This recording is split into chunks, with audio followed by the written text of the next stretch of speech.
Shalom saudara-saudara yang dikasihi Tuhan, puji Tuhan kita bertemu lagi dalam program ini. Dan kali ini saya ingin membagikan satu firman Tuhan yang mungkin jarang kita ataupun kita baca di dalam kitab Yudas ya. Kitab Yudas mungkin banyak yang kurang perhatikan kadang-kadang karena cuma satu pasal saja ya. Cuma ada satu pasal dan dia di tengah terletaknya di buku terakhir dari Perjanjian Baru. Pasal 1 dekat Wahyu 1 ya, dekat Wahyu dia. Jadi saya mau baca pasal 1 ayat 20 ya untuk saudara. Akan tetapi kamu saudara-saudara yang kekasih, bangunlah dirimu sendiri di atas dasar imanmu yang paling suci dan berdoalah dalam Roh Kudus. Berdoalah dalam Roh Kudus. Nah, hari ini saya ingin membagikan dengan saudara yaitu berdoalah dalam Roh Kudus. Yudas menasihati kita supaya kita membangun iman kita di atas dasar yang paling suci. Kemudian suruh kita berdoa dalam Roh Kudus. Ya, berdoa dalam Roh Kudus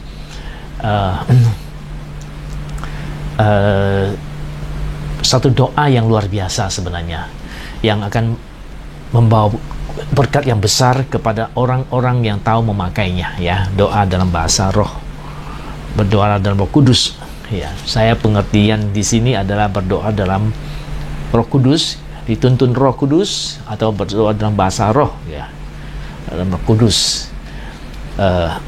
Dikatakan hasilnya luar biasa. Berdoa dalam Roh Kudus, kadang-kadang kita berdoa dipimpin Roh Kudus, Roh Kudus yang berdoa, roh yang berdoa. Kita tidak tahu kadang-kadang apa arti daripada perkataan roh itu, kecuali roh itu menerjemahkannya kepada kita, Roh Kudus menerjemahkan kepada kita, sehingga kita mengerti akan arti dari kata itu ya. Saya yakin berdoa dalam bahasa roh itu bisa membangun iman kita, bisa mendapatkan begitu banyak peneguhan, pernyataan-pernyataan Tuhan melalui kita berbahasa roh itu. Bukan saja iman kita dibangun, tetapi juga berbahasa roh itu kita bisa mendapatkan banyak pernyataan-pernyataan Tuhan yang lain untuk kehidupan kita masing-masing. Jadi berbahasa dalam roh, berbahasa roh atau berdoa dalam Roh Kudus itu sangat penting sekali buat kita sebagai orang percaya. Saya ingat satu kali waktu saya mau memberi gereja. Waktu itu kita nggak ada rencana sama sekali memberi ya. Waktu itu kita cuma hanya mau sewa gereja, karena pada tahun 2008 setelah saya membuka sel group selama 4 tahun kira-kira, saya menggabungkan sel group itu menjadi gereja, beberapa ibadah, 3 ibadah. Dan kemudian salah satu ibadah yang ada di Prince Edward waktu itu, saya mau sewa satu tempat untuk mereka berbakti ya. Waktu itu sebenarnya kita sudah ada sewa satu gereja yang kita pakai, tapi sudah penuh. Dan malam itu juga hari itu saya bilang sama jemaat Tuhan supaya kita bisa dapat tempat yang lebih besar, dan kita sewa tempat yang lebih besar. Tapi sudah bicara kita sewa tempat yang lebih besar, ternyata orang yang mau sewakan kepada kita nggak mau sewakan kita.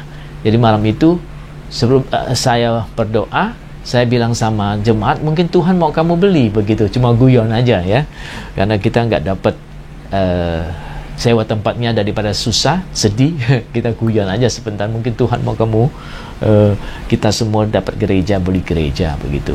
Padahal tidak ada dana untuk itu, nggak ada rencana, yang tidak ada dana, tidak ada apa-apa. Dan bersyukur pada Tuhan, malam itu saya datang kepada Tuhan seperti biasa. Setiap malam saya datang berdoa kepada Tuhan. Ya, biasa saya berdoa, kebiasaan saya berdoa selama 1 jam.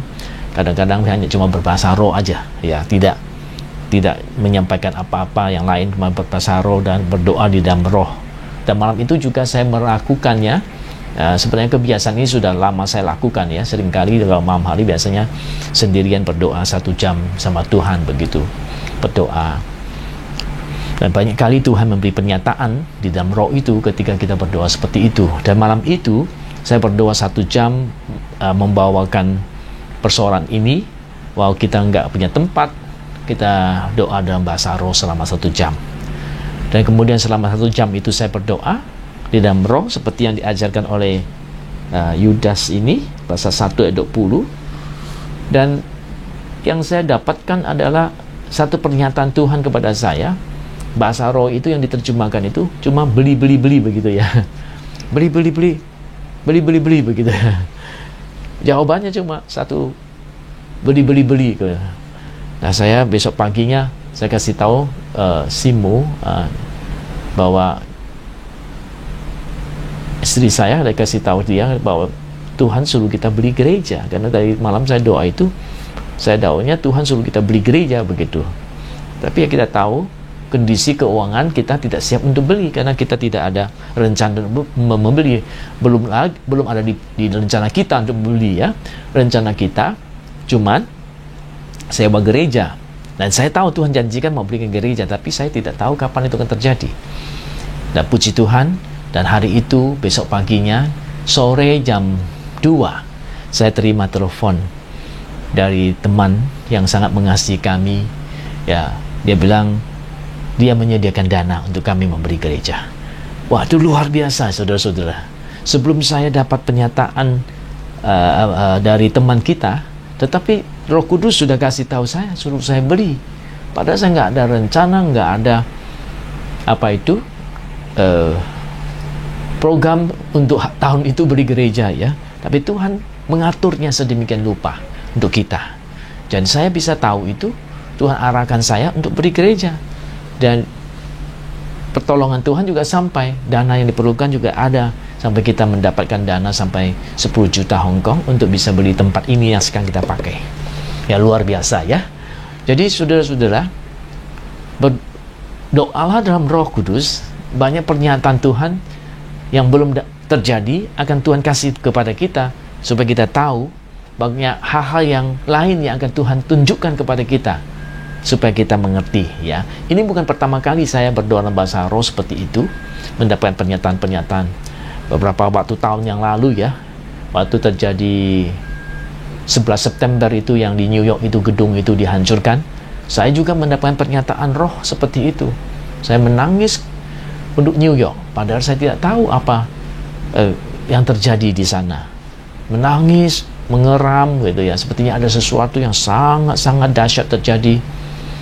Dan saya sempat habis doa 1 jam itu menangis begitu ya.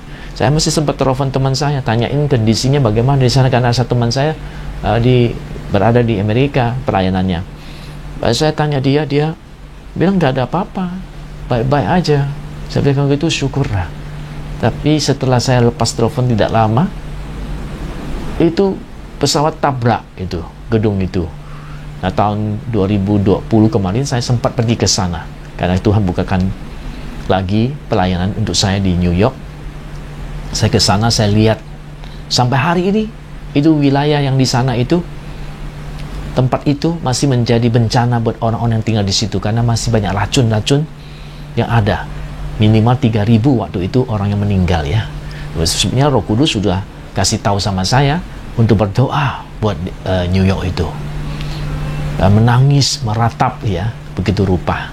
Jadi sangat banyak gunanya ya bahasa roh itu ya. Berdoa di dalam bahasa roh. Kalau saudara belum bisa, minta sama Tuhan, penuhi saudara yang Roh Kudus. Kemudian saudara diberi karunia bahasa roh untuk berbahasa roh, untuk mengetahui hal-hal yang belum terjadi, pernyataan-pernyataan Tuhan untuk hidup saudara atau orang lain, dan untuk menolong orang baik, untuk mendapatkan sesuatu yang luar biasa dari Tuhan. Jadi berdoa dan bahasa roh sangat penting.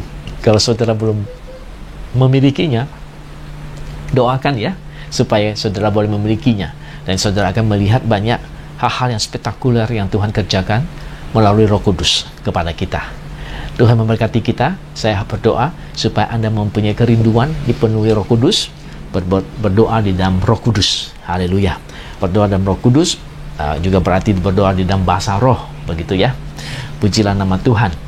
Ya, Tuhan memberkati kita, saudara-saudara. Saya doakan supaya sudah menerima karunia Roh Kudus, berbahasa lidah, sehingga saudara boleh mendapat banyak pernyataan-pernyataan luar biasa dari Allah kepada kita.